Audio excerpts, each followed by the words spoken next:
with jobs leaving the country. We needed to do something to redevelop small-scale manufacturing, and I thought that the Midwest, and Detroit specifically, is a really good place to see if that movement could take hold.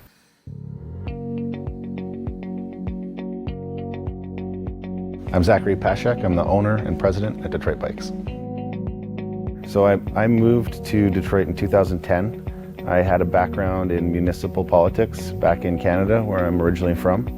And so for me, the bicycle is sort of the critical, interesting piece of urban transportation because it's healthy, it's clean, it's economically viable for almost anyone.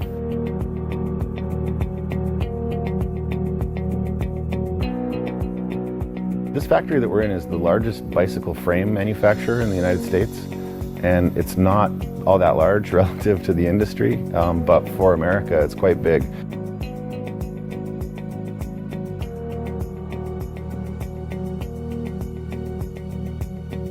I was involved in businesses in Canada, and some of them were successful, and I also made some real estate investments that did really well for me.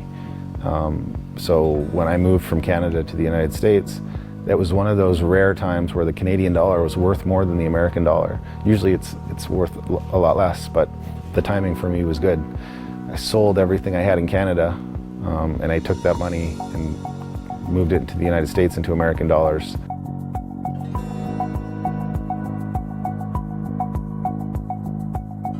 So setting up a factory is really challenging, and I've overcome a lot. I mean, not just me, this organization has overcome a lot. In the beginning, we were fabricating our own machinery. So that's a whole business in itself, figuring out how to make your own machines to make bikes with.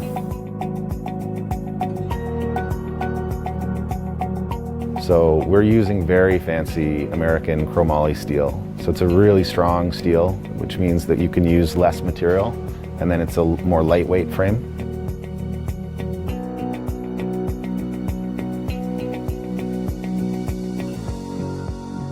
We've got a retail store in downtown Detroit. The storefront went in 2013, I think is when, maybe a little later.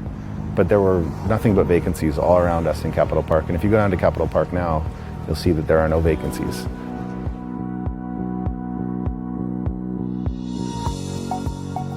We're in 50 to 100 different retailers across the country. But our bigger business is usually contract manufacturing for other brands and other companies. So at our peak of production here in this building, we had 85 employees.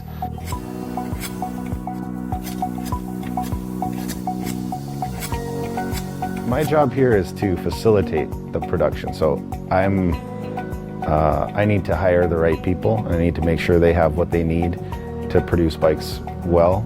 They're called Detroit Bikes because it's the people from this city, it's the expertise of this city, the manufacturing background here that goes into making this product.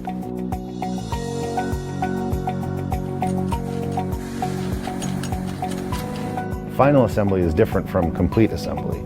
Complete assembly that we do here allows us to avoid the tariff. On an 85% assembled bike, the full tariff goes on it. And that means that we're not buying a bike in a box, we're buying a box of bike parts. Many boxes of bike parts, and then we take all those parts and we put them together into the bike. At the end of the day, the tariffs are net positive for me in my business. With time, we've learned all the tricks and we've made our mistakes, and now we're making, I think, a very high quality product. But I wouldn't say that just because we were making that in America, all of a sudden it was better quality overnight. It still takes time to become good at manufacturing. My vision for a business that could hire 300 to 400 people from this neighborhood hasn't come true yet. It's a slow, steady form of growth. It's not overnight success, but I believe that with time, more customers will start to understand local production and what it means and how valuable it can be.